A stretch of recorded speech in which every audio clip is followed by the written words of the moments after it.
Hello folks. So today I am going to discuss about time dilation in the concept of special theory of relativity. Special theory of relativity is very interesting and is significant for undergraduate students. For this lecture I shall be referring a book called Optics by Ajoy Ghatak.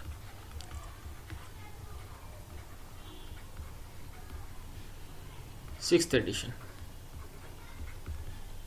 This book is very simple and easy to understand and hence is significant for undergraduate students. Now let us start. But before going into the depths of special theory of relativity, we should first understand a few basic definitions. One of them is the meaning of the term inertial frames.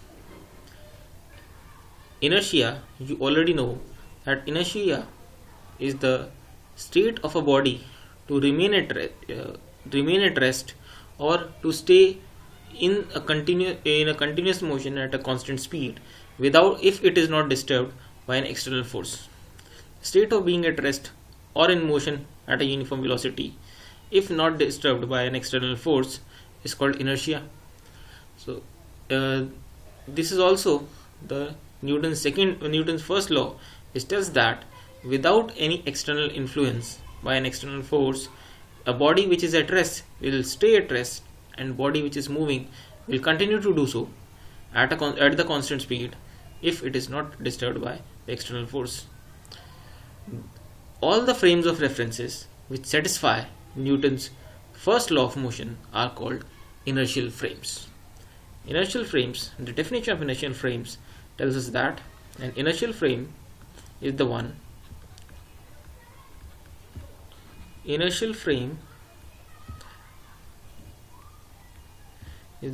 which holds Newton's first law of motion. So if Newton's first law of motion is satisfied a particular frame of reference, that means it is an inertial frame. So inertial frames of reference are important in special theory of relativity because it is invoked in the first postulate. The two main postulates of special theory of relativity are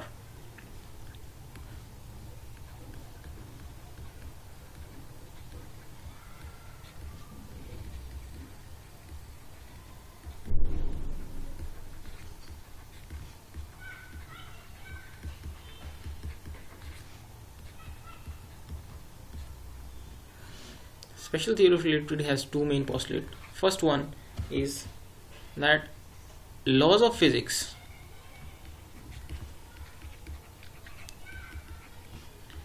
remain same in all inertial frames.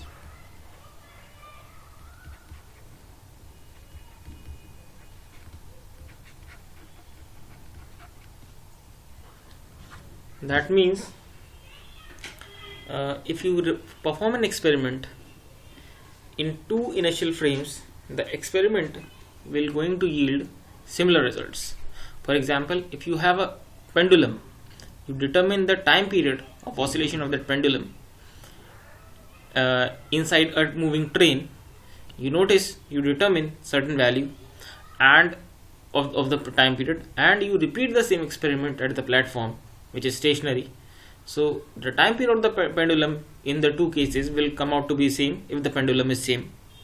So it will not be affected by the uniform velocity of the train. So this is because train as well as the platform are both inertial frames. That means laws of physics will remain unchanged in all inertial frames. Second one is the most interesting and